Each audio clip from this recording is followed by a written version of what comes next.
Okay, so this is just a small revision video for the Arguments for God topic in AQA Religious Studies Paper 1. If you're here, it's probably because there's literally no other RS revision available anywhere unless you want to listen to that really annoying TikTok guy waffle on for hours and hours. I do not have hours and hours because my exam is in 3 days. So, obviously, disclaimer, I'm not a teacher, I'm a student, and I put this together to, I don't know, help someone, help myself, who knows. So if I say something wildly wrong, I'm not liable. So, basically going to cover all sections of it, so we'll just get started. First of all, we have to talk about the types of arguments, because for some reason this is something you need to know. So the first type is a posteriori, and this one is based within facts and evidence. So, here it is. I've seen Gert, who apparently changes into Sam halfway through, my bad. I've seen Gert get the 118 bus to Southport from school, let's say. And I know that the 118 bus goes to Southport, so Sam/Gert lives in Southport. That's just like evidence-based facts, because I've seen him get the bus, so I know he must live there. And then there's a priori, which is more about logical reasoning rather than experience and evidence. So if I told you to imagine a poster, and I say the poster is a rectangle, well, you know that rectangles, hopefully, have 4 sides, and so the poster must have 4 sides. And then there's inductive, which is saying that if the premises are true, then the conclusion is probably true. So it's not like full on. So if I say most cats are black, and I have a cat, I don't, but Whiskers is a cat, so Whiskers is probably a black cat. Whereas deductive is, if all the premises are true, then the conclusion is a fact. So all people are mortal, they'll die eventually. Anna Kendrick is a person, so sadly, Anna Kendrick is mortal. The first one we're going to talk about is the design argument, which as you can see is a posteriori and inductive. So that means that it's based in evidence, what we can see, and inductive in the sense that it doesn't necessarily have the correct conclusion. So the main guy in this was Paley. Okay, so he wrote about this in his book Natural Theology, which he published in 1802, and he believed that the best way to understand God and his nature is through looking around and just seeing the world. You also have to understand that at the time, analogies were very popular in kind of arguments for God. So he was one of many. He wasn't that special. Sorry, dude. But his argument basically is that if you walk past a stone and you just, it's just a random stone. So you see it and you think, oh, that's probably been there forever, right? But if you walk past and there was a watch on the floor, well, you'd have to assume that the watch was made by a watchmaker. It involved intricate details, and time and effort went into making it, right? So that was basically his argument, is that we can believe that the world was made, so there has to be a world maker, right? The first thing he says is the design purpose. Don't know about that. Where he says that everything is designed with purpose. So think about it, like we have just the right amount of gravity to not explode or whatever, and he uses the example of the eye because we have so many different components in our eye to let us see. Not me, because my eyesight is terrible, so. And then the design regularity is that order suggests a designer. So he was writing at the time of Newton's laws of motion, whatever. I don't know, I hate science. That stuff being very popular. So, at the time, this was really backed up with evidence. And here comes Hume. Of course, he has to rain on everyone's parade. But to be fair, I don't think Hume and Paley were actually alive at the same time. Hume was kind of just generally criticising Oh, wait, actually, I think they were alive, but I don't think Hume was talking about Paley or his book. I think that was after Hume's time. But he didn't believe in analogy arguments because he said that you can't make an analogy out of something that we don't understand. Okay, we know nothing, okay, about how the universe came to be, whatever, whatever. So how can you actually compare it to something if you don't understand what you're supposed to be comparing it to in the first place? And he also said that the universe is more organic. It's more like a vegetable than a watch. Do with that what you will. He also says we have no evidence for any of the explanations. So you can't say, oh, it's cause and effect, the world maker made the world, because those are two wildly different things, first of all, and we actually have no evidence to say that that's true at all. He even put forward the idea that the universe could just have been made by chance. Honestly, I'm surprised he wasn't stoned because there was not a lot of atheists back then. He also keeps going, thankfully, and says that God is incomparable to a human. So, while the watchmaker, he made the watch, he's a human, well, we can't understand God, we can't compare him to a human at all, right? He also says the principle of proportionality, which is where he really gets mad, because he says that the world is imperfect and faulty, so therefore God is imperfect and faulty because of the principle of proportionality. He also, famous quote, says that the world seems to have been made by an infant deity, one that's like not very smart. But here are some strengths of the design argument. So it's a posteriori, so it's based in evidence. We can see the world around us.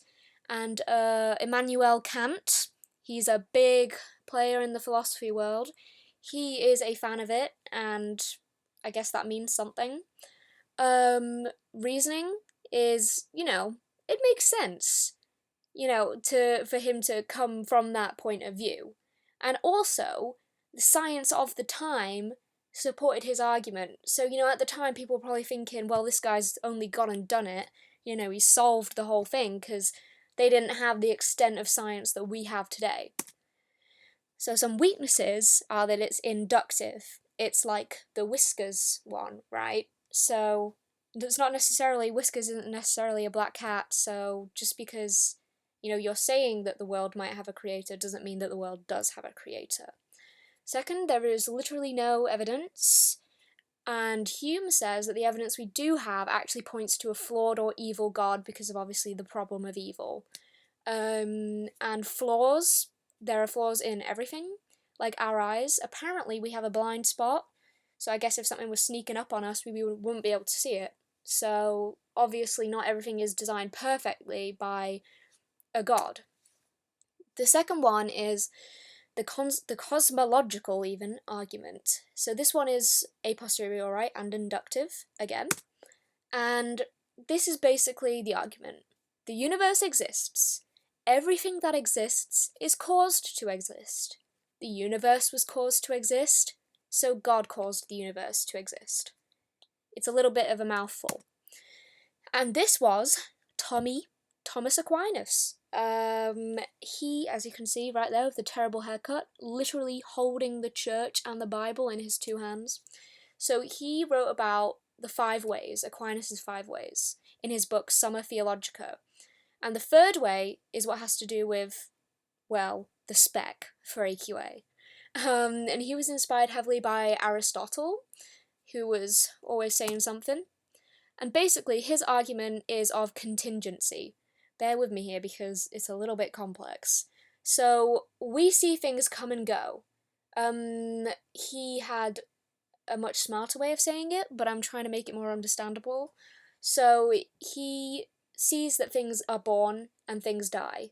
So, they must be dependent on other things to have existed in the first place. And therefore, there must be a being who isn't contingent, has always existed, and always will, because the world is dependent on the contingent being. Or, as he would say, it's a necessary being. And once again, Hume is back. He has something to say about this. So Hume was an empiricist, a type of philosopher, so he thought all knowledge was based on experience. That's just a fun fact about him. And he said that there's not necessarily a connection between cause and effect. Like, there doesn't need to be this, like, necessary being that caused the world, right? Here's the thing, okay? Try and imagine a square with 6 sides. You can't because it's logically impossible, but you could, in theory, imagine a universe that is uncaused. So it's logically possible for that to exist. And then the second one is, well, if God caused the universe, then what caused God? So, very creative stuff. And then Bertrand Russell, he gets in on it too. He's also hating. He says that the universe could exist infinitely. I think it's called infinite regress. So it doesn't need an explanation, because obviously, if something's infinite, it doesn't have a start or an end. So it doesn't need an explanation, because we don't need to explain how it started, because it always did. Also, there's no such thing as a necessary being. You can always deny it. I love denying things that are real. I think it's hilarious. So there you go, right? And here are the strengths of the cosmological argument. It's a posteriori, again, although, yeah. And science says that the universe is not infinite. Okay, since then we've found out all about the Big Bang Theory, not a Sheldon Cooper reference, and so we know that it's not infinite, so technically, something did start it. It's also supported by quite a few modern scholars, for example, Craig. That's not his first name, that's his last name. I realise that makes it look like I know a guy called Craig. I don't. It's a stupid name. Sorry. And the weaknesses for the cosmological argument are that it's inductive, so the conclusion can be rejected.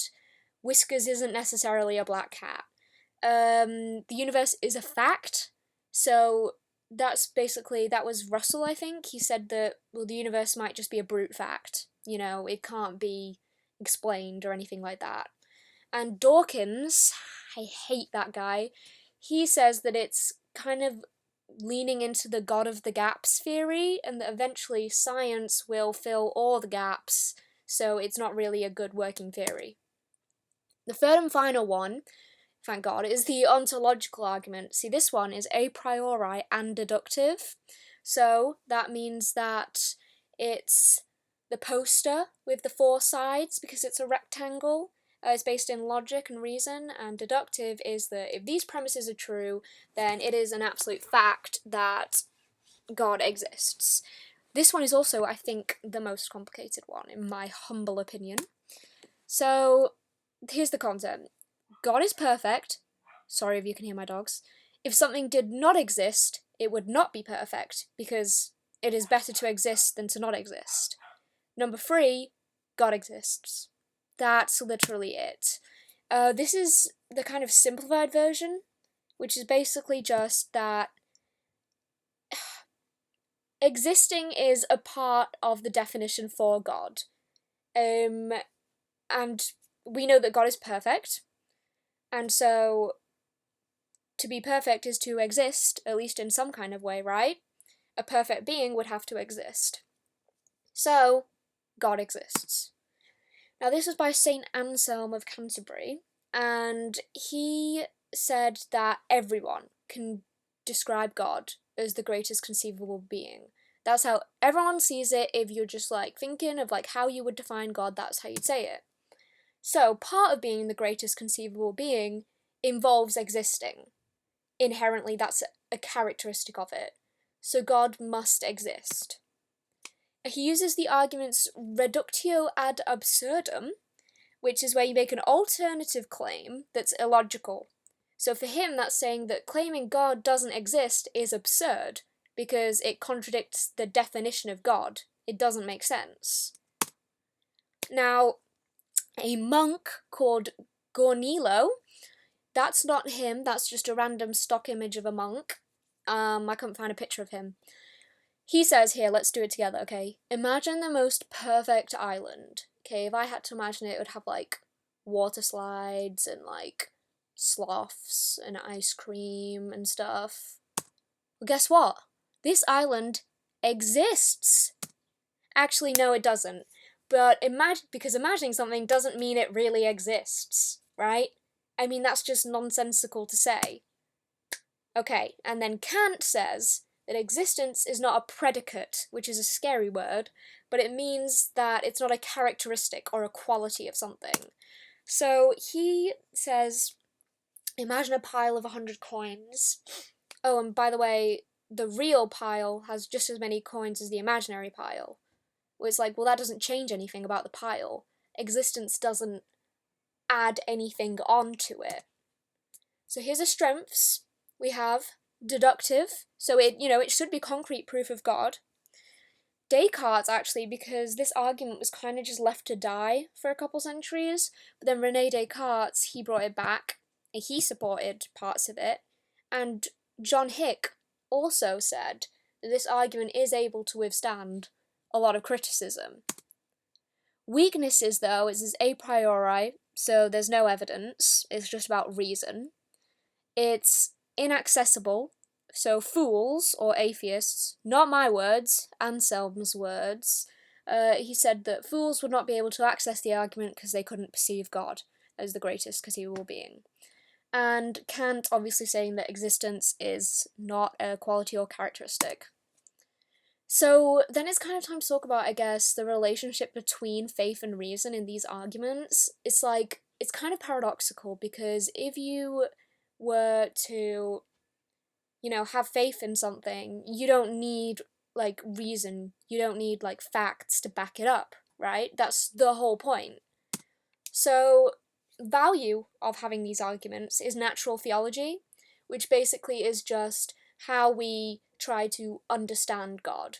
It's not about explaining it away or anything, it's just about getting closer to him by understanding him. And also, it might convert someone. Someone might see one of these arguments and think, wow, I'm turned. But some people say that the values have no argument, because faith is not supposed to be rational, and it's not possible to understand God. Natural theology just is stupid. Karl Barth says that, and he's an important guy. So that is a hopefully quick rundown of this topic. Thanks for watching.